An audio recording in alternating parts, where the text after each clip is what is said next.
हमारे बीच हो रहा है, लेकिन फैसला आपको करना है कि वो किस पक्ष में खड़े हैं।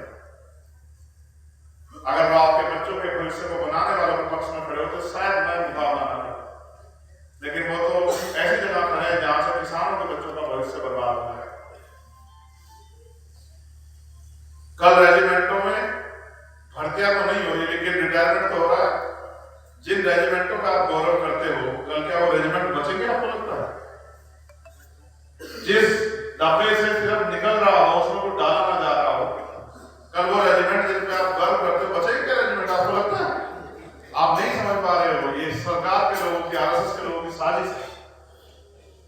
वो चाहते हैं किसान जिस दिन कमजोर हो जाए, किसान की रीढ़ है उनकी रेजिमेंट, उनकी सेना, जिस दिन किसान कमजोर हो जाएगा तो किसान की जमीन छीनना बहुत आसान हो जाएगा उनके लिए। और ऐसे कानून वो बनाएंगे कि किसान जो है या तो जमीन बेचेगा या कर्जे में पूरी जिंदगी कर्जदार होकर उनका रहेगा। आप देखना, अगर ये किसी के सगे होते तो शायद आज देश इस हाल में नहीं होता। एयरपोर्ट भेज दिया, आपको नहीं पता, ये चौधरी चरण सिंह का सम्मान करते हैं भारतीय जनता पार्टी के लोग।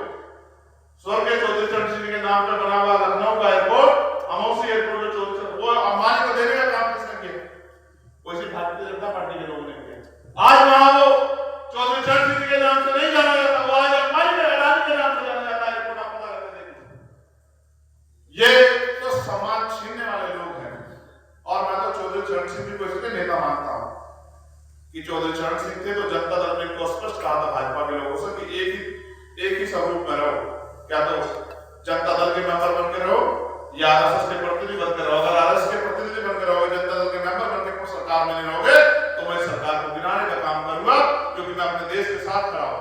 तो मैंने तो उनसे सीखा, मैंने उनसे संघर्ष करना सीखा। देश की सेना को कमजोर करने का काम इस भारतीय जनता पार्टी सरकार ने किया नहीं किया, बताओ। और सिर्फ सेना को कमजोर नहीं किया, नौजवानों के राष्ट्र के प्रति जो भक्ति थी, जो भाव थे, उसको भी 4 साल की नौकरी बना के, व्यापार बना के उसको भी कम करने का काम किया।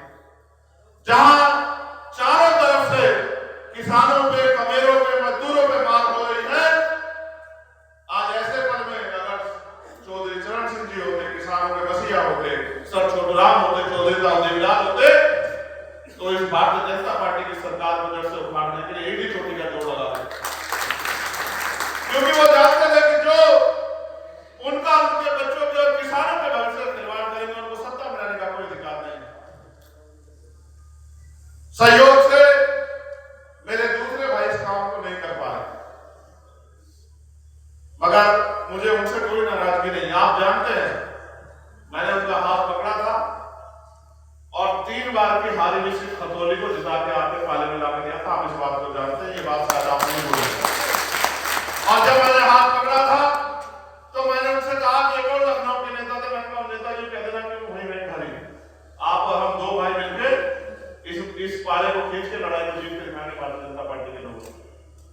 उन्होंने मुझसे कहा जीत जाएंगे, मैंने कहा जीत जाएंगे। मैंने कहा जब मैंने आपको जवान दी है तो चाहे कुछ भी हो जाए। 2 दिन बालियाड़ी जहां बैठे, 2 दिन मैंने जो है 60 से ज्यादा गांव में जाकर लोगों से अपील की कि वो जीतनी।